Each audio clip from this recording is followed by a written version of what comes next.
Hello, everybody. So we have 30 minutes. We'll get right down to it. This panel is about CVC, corporate venture capital.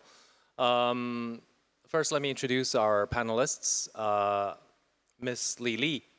She's a senior investment manager at BASF. And our gentleman here, Mr. Kasai Michihiko. He is head of China for corporate venture capital at KDDI. So we'll have more detailed introduction to their companies and their own careers later. But first of all, I must confess, I don't know very much about corporate venture capital as a subsector within the general venture capital ecology. But when I was researching your companies and your investments, I found out you both work for, as managers of corporate venture capital, you both work for huge multinational companies. For example, BASF is one of the world's largest chemical companies, first or second largest. And KDDI is one of Japan's and the world's largest telecom companies. So having these huge and deep-pocketed parent companies must make venture capital work very interesting and very different from your peers in other parts of the venture capital world. So with that said, basically this is an educational experience for myself. I hope also for most of our audience. I would ask Ms. Li Li first to make a short introduction to your company, your own career, as well as your portfolio companies, most notable investments, for example. Thank you. Yeah. Thank you, Feng. I think you missed your self-introduction, but you can do it later. All right. Hello, everybody. I'm Lily from BASF Venture Capital. Glad to be here, and thanks for Beyond Expo for organizing this amazing event. Like Feng already mentioned, BASF is one of the world's largest chemical company. We have a revenue of 87 billion euro in 2022. We have a very large product portfolio of more than 8,000 products that are serving almost every industry that you can imagine.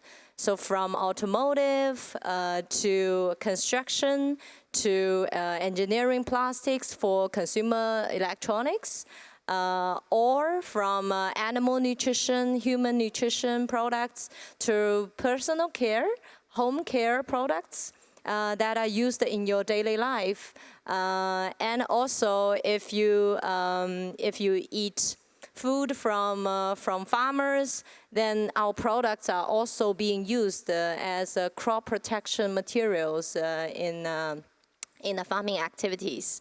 So that's basically how diversified the BASF business is. And talking about BASF Venture Capital, we actually started our operation back in 2001, and being one of the first CVC operation in Europe. And since then, we have made many investments, mostly surrounding our BASF core business. But of course, in these 22 years, our investment strategy has evolved as well. Because in the beginning, we have an investment mandate trying to act as a pre-M&A role in our investment. But after more than 20 years of experiment, we have decided that we need to be an independent investor, which can maximize our value creation for the startup and also for BASF in the end. So we make investments not only into startups, direct investments, but we also make investments into funds. Usually at the beginning when we first enter a new territory or new investment vertical, when we are not so familiar with the topic or the region, we would usually talk to many fund partners and choose one or two as our partner to work with in the region or in the topic. So a bit about myself as well. I'm Lily. I have almost 20 years of experience in the financial and investment background. I joined the BASF Venture Capital in 2018 with the responsibility to take care of the investment and portfolio management in China. And I joined in Shanghai, so my investment focus at that time was mostly East China.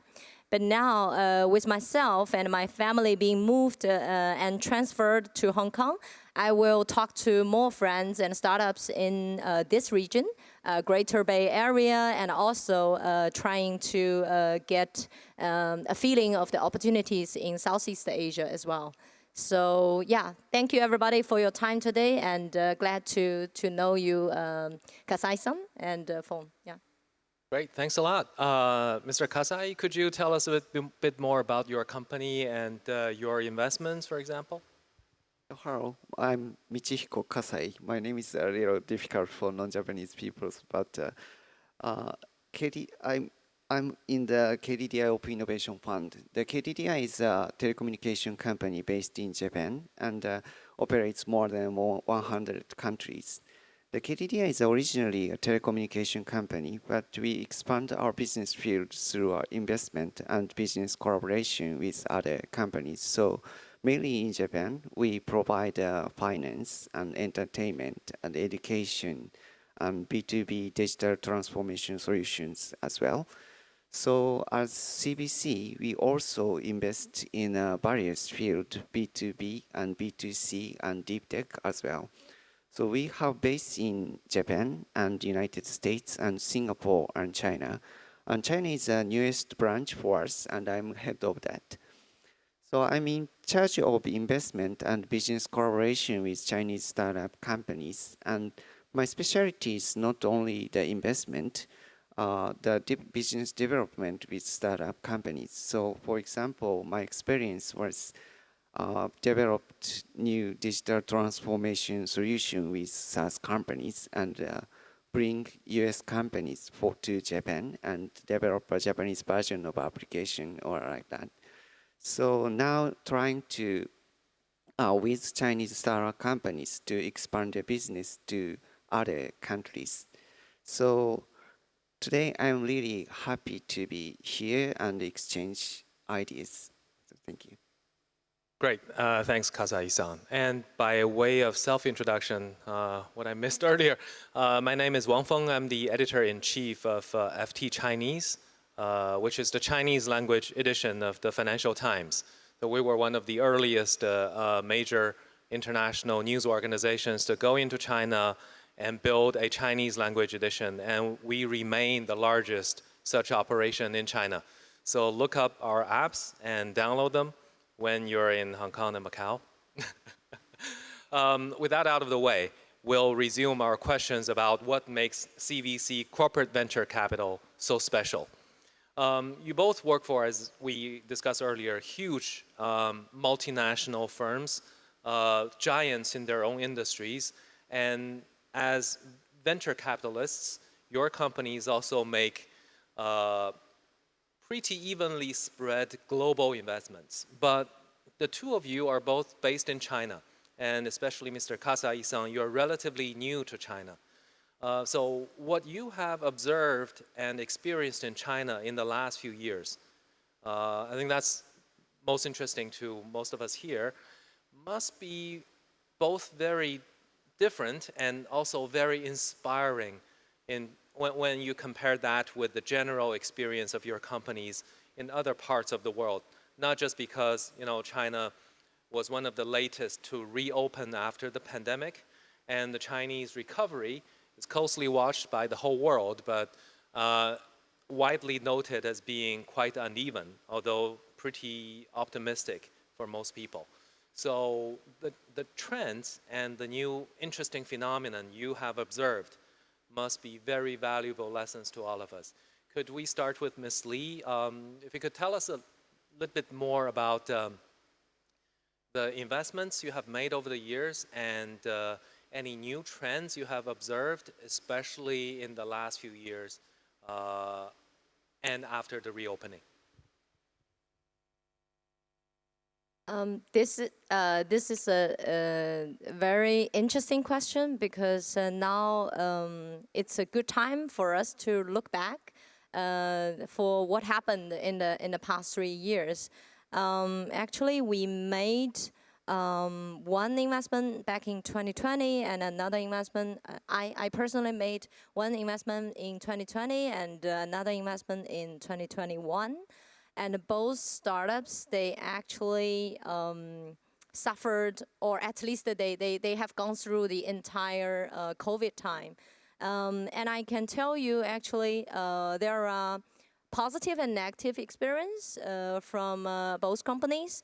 The positive experience comes actually from because one of the investment portfolio is called a Smart AHC. They actually provide AIoT solution for the pig farming industry.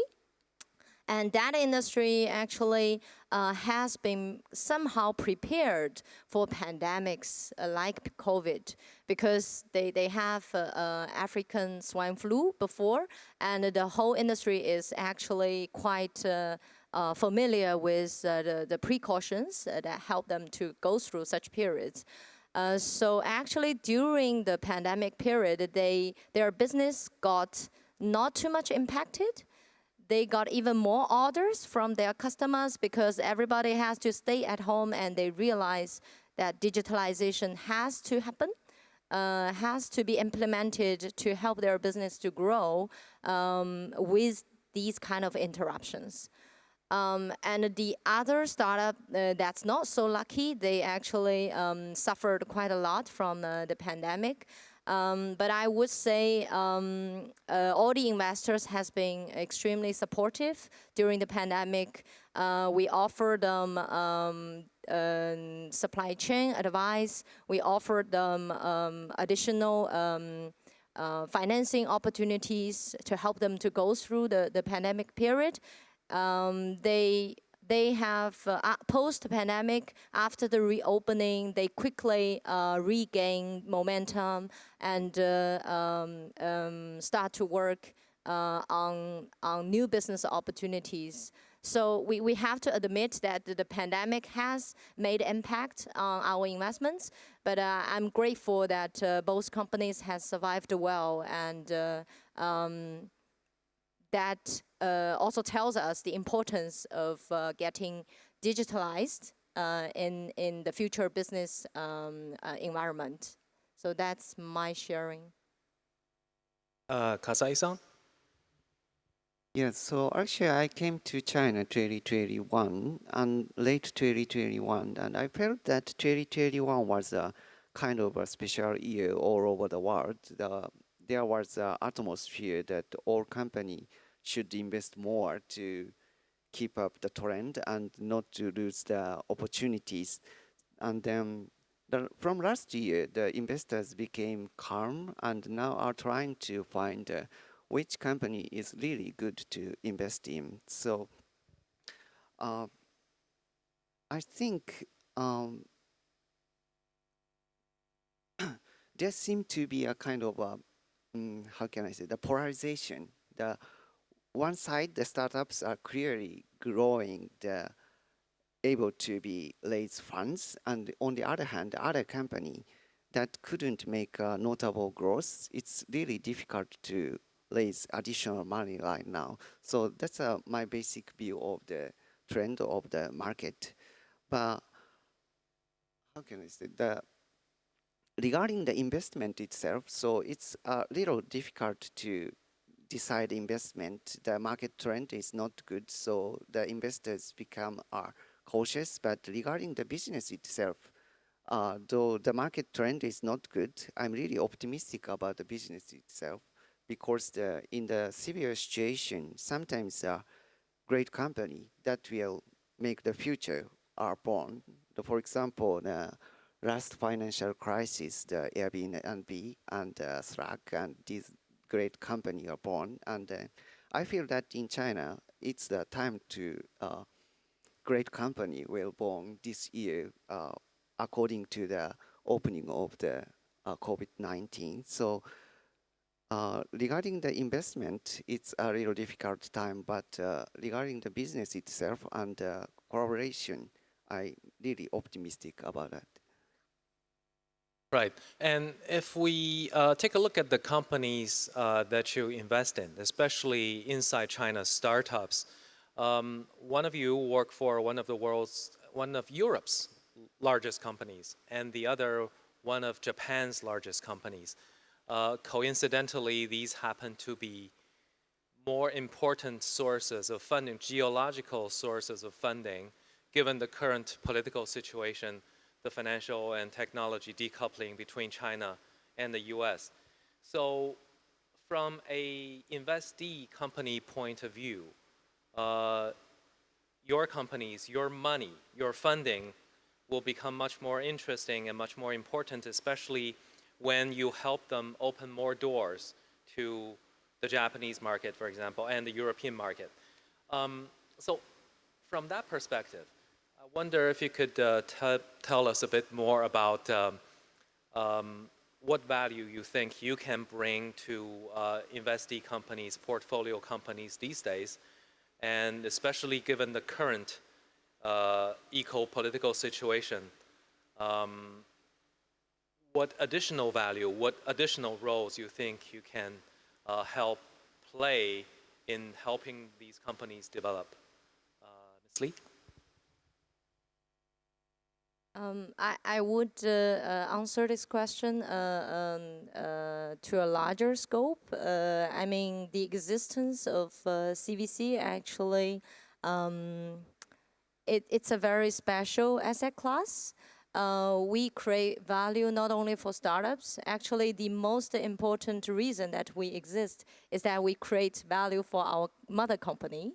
So the first thing is that we do create a lot of value for our mother company in helping them to defend, for example, for BASF to defend itself from the dynamic changing of technologies. So we as a chemical company, we are not so much invested in biotechnology, or we are not so much invested in quantum computing.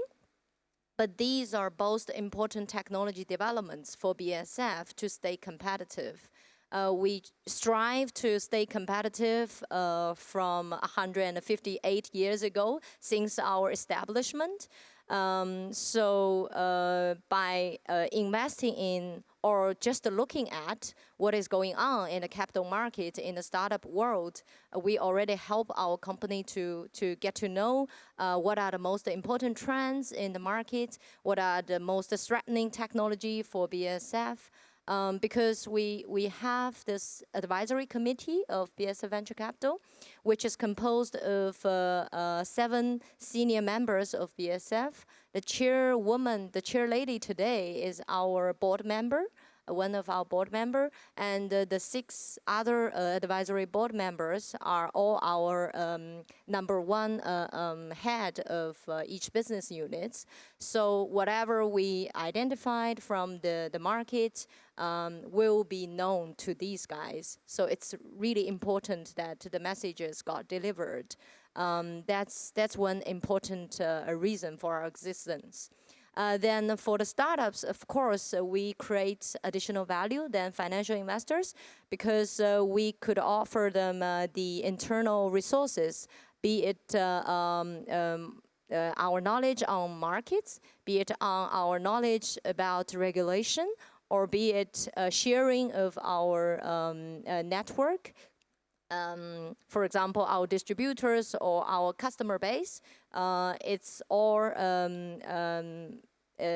yeah, we can create a lot of synergies if the products really fits into our portfolio. So one example is that we actually have, but this is not BVC practice. We have a joint venture with a battery company in China called Shanshan. Yeah, I think we could do a lot in Europe. Yeah. So I'm confident that this is the biggest value we can create for the startups. Yeah. Great, thanks. Kasai-san? Yeah, our corporate venture capital is really close to the headquarters of the company, so we can also provide headquarters resource to the startup companies at some stages. So, for example, we can introduce potential customers by using our network and also provide a technology resource to improve their service as well. And especially, we have a customer base, a B2C and B2B customer bases in Japan and Southeast Asian countries. So, if the company have the will to expand their business to Japan or other countries, we can support their business to establish a company itself and introduce a customer or technology or support regarding the raw material or something. So to expansion of the global expansion, we can support their business, I think. Now that we have touched upon specific technologies and investment trends with these technologies, much as AIGC, ChatGPT has dominated almost every panel, every talk at Beyond and anywhere else these days, I wonder from your own perspective, as well as from the perspective of your companies, your funds, what are the most exciting technologies and tracks and sectors you're looking at and possibly make investments in, especially in China? Could we start with Ms. Li?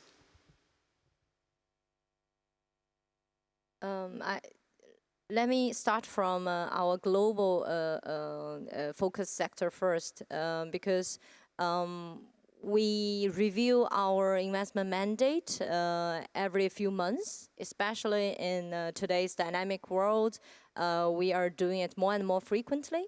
So recently, our internal discussion result was that in order to create the biggest impact for BASF, our newest focus of investment would be sustainability and digitalization.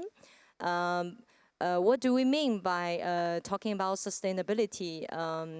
Because everybody talks about sustainability as well, not just AIGC, but also sustainability, right?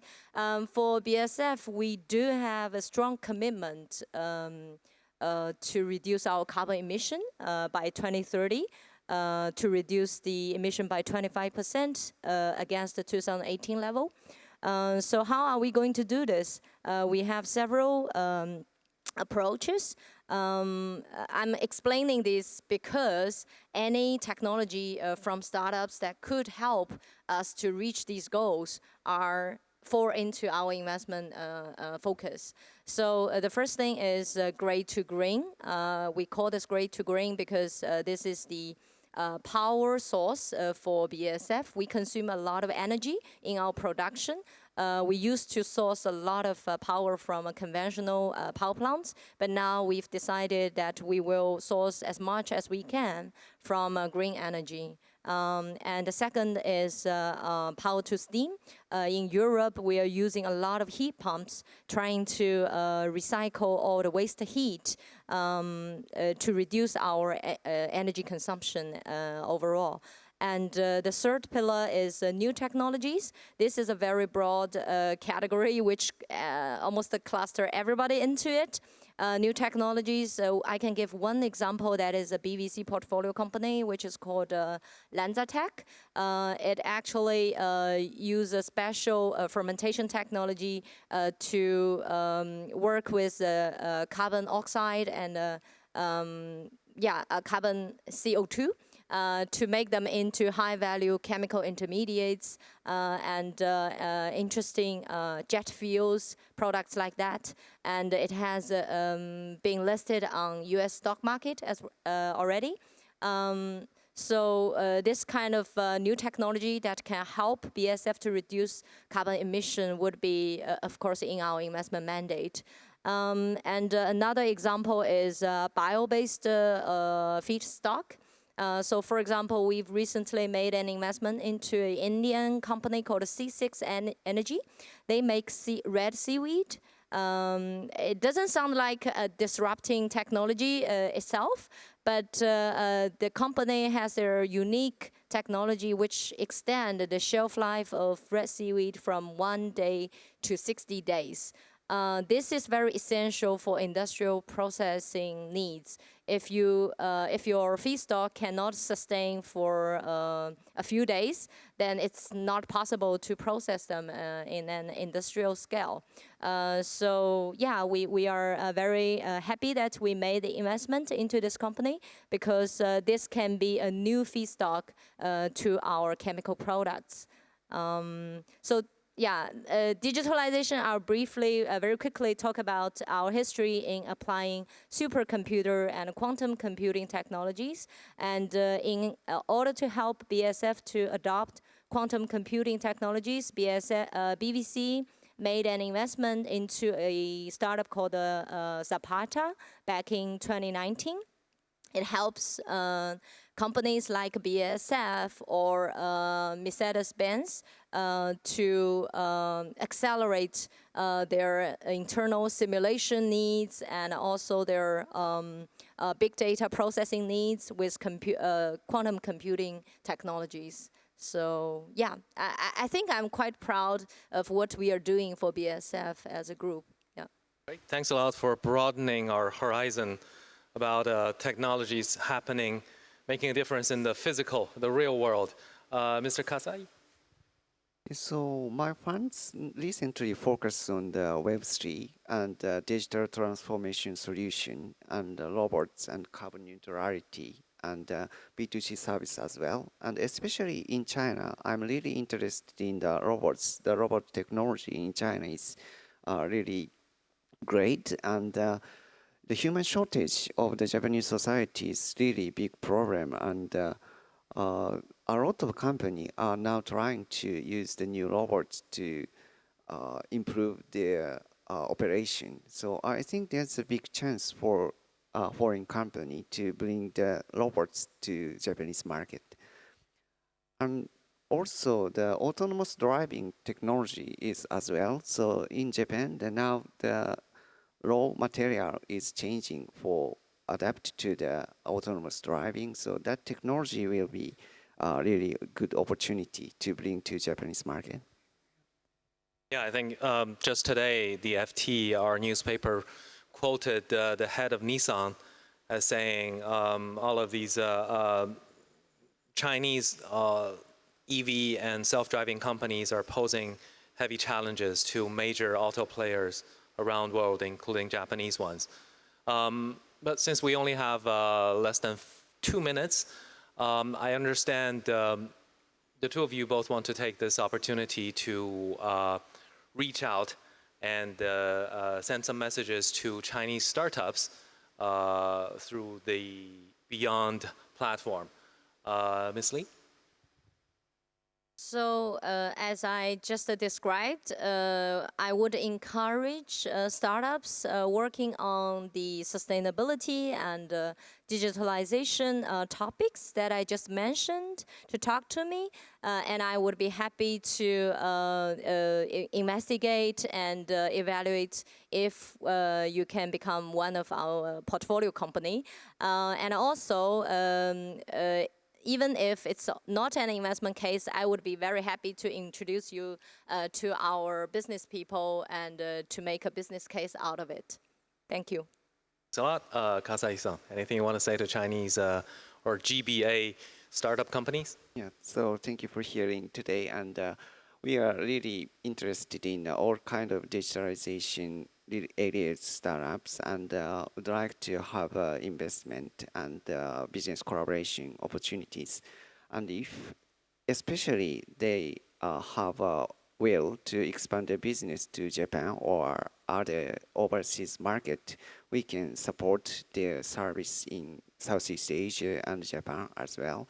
And we are quite open to a casual discussion about the possibility, and would like to have would like to meet promising companies. So feel free to contact us. Thank you. All right, and what better platform than Beyond? With that, we complete on time our panel. Thanks a lot to Ms. Li and Mr. Kasai Michihiko. And thank you to our audience. Thanks. Thank you very much.